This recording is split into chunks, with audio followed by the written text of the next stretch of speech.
பொதுமக்களுக்கு வழங்கப்படும் விலையில்லா வேஷ்டி சேலைக்கான உற்பத்தியை உடனே துவங்க தமிழ்நாடு விசைத்தறி சங்கங்களின் கூட்டமைப்பு சார்பில் தமிழக முதல்வருக்கு கோரிக்கை மனு அளிக்கப்பட்டுள்ளது. ஆண்டுதோறும் பொதுமக்களுக்கு பொங்கல் பண்டிகையின் போது விலையில்லா வேஷ்டி சேலை நியாய விலை கடைகள் மூலம் வழங்கப்பட்டு வருகிறது.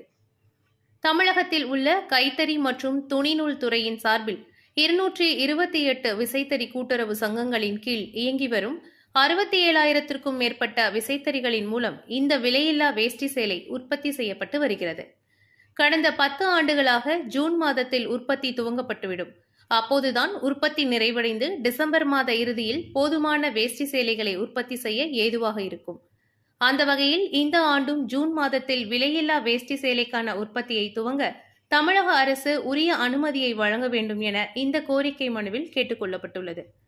இதுகுறித்து கூட்டமைப்பின் மாநில தலைவர் சுரேஷ் கருத்து தெரிவிக்கையில், பொருளாதார வீழ்ச்சி, உக்ரைன் போர் உள்ளிட்ட காரணத்தால் எக்ஸ்போர்ட் ஆர்டர் இன்மை காரணத்தினாலும் விசைத்தறிகள் தற்பொழுது ஆர்டர் இல்லாமல் நிறுத்தி வைக்கக்கூடிய இந்த சூழ்நிலையில் பல லட்சம் தொழிலாளர்கள் வேலை இழக்கும் அபாயம் ஏற்பட்டிருக்கும் இந்த சூழ்நிலையில் பல லட்சம் தொழிலாளர்கள் வாழ்வு காக்கவும் அவர்களுடைய வாழ்வாதாரம் வேலைவாய்ப்பு வழங்கிடவும் தமிழக அரசானது இந்த விலையில்லா வேட்டி சேலை திட்டத்தை ஜூன் மாதம் முதல் வாரத்தில் துவங்க வேண்டும் என்று கைத்தறி மற்றும் துணிநூல் துறை இணை இயக்குநரிடம் தமிழ்நாடு விஸ்திரி சங்கங்களின் கூட்டமைப்பின் சார்பாகவும் சித்தோடு, லக்காபுரம், வீரப்பஞ்சத்திரம், ஈரோடு விஸ்திரி சங்கத்தின் சார்பாகவும் இன்று மனு அளிக்கப்பட்டுள்ளது.